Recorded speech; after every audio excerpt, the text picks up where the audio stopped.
ভাইরে ভাই, আমি বিবাহিত ভাইদের উদ্দেশ্য করে একটা কথা বলতে চাই। আপনাদের বউ যদি বাসায় না থাকে তাহলে বেশি বেশি মাছ মাংস খাবেন। ফ্রিজে যত মাছ মাংস আছে তত খেয়ে নেবেন। ও না আসা পর্যন্ত এই রকমই চলবে। তো চলুন কিভাবে মুরগির কালো ভুনা রান্না করতে হয় আপনাদের আমি দেখাই দেব। তো প্রথমে আমি মুরগিটা সুন্দরভাবে বেছে কেটে নিয়েছি এবং কাটার পরে আমি সুন্দর করে ধুয়ে নিয়ে কমপ্লিট করে রেখেছি। কারণ মুরগির কালো ভুনাটা খাইতে খুবই মজা, আর যদি সুন্দরভাবে রান্না করতে জানেন। তো আমি আপনাদের পদ্ধতি বলে দেবো কীভাবে রান্না করতে হবে। তো চলুন বন্ধুরা, কীভাবে রান্না করতে হয় আপনারা ফলো করুন এবং দেখুন, আর আমাদের চ্যানেলটা সাবস্ক্রাইব করুন প্লিজ।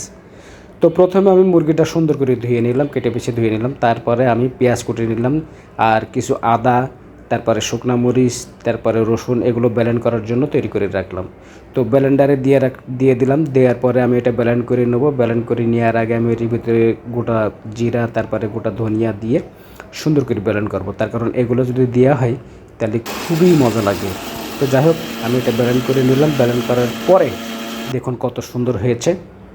আর এটার পরে আমি একটা কড়াই নেব। কড়াইতে পরিমাণ মতো তেল দিয়ে দেবো।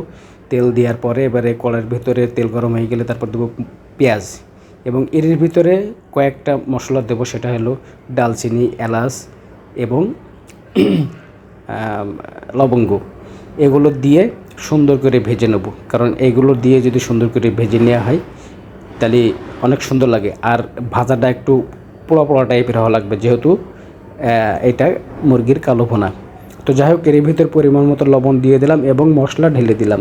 মশলা ঢেলে দেওয়ার পরে তারপরে পরিমাণ মতো পানি দিয়ে দিলাম এবং হলদি দিয়ে দিলাম। তারপরে এর ভিতরে দিতে হবে কি জানেন, সেই পরিষ্কার করা মুরগিটা দেওয়ার পরে সুন্দরভাবে এটা ভুনা করতে হবে। সুন্দরভাবে নাড়াচাড়া করে ভুনা করে তারপরে এটা পরিমাণ মতো পানি দিতে হবে। তবে পরিমাণের বেশি হলে কিন্তু এটা আবার ভুনার বাইরে এটা ঝোল হয়ে যাবে। তাই এটা পরিমাণ মতো পানি দিয়ে দেখেন সুন্দর করে কষাতে কষাতে দেখেন কি সুন্দর রান্না হয়েছে। এখন পরিবেশন করুন আর সুন্দরভাবে হাত চেটে চেটে খান। ওকে, ধন্যবাদ।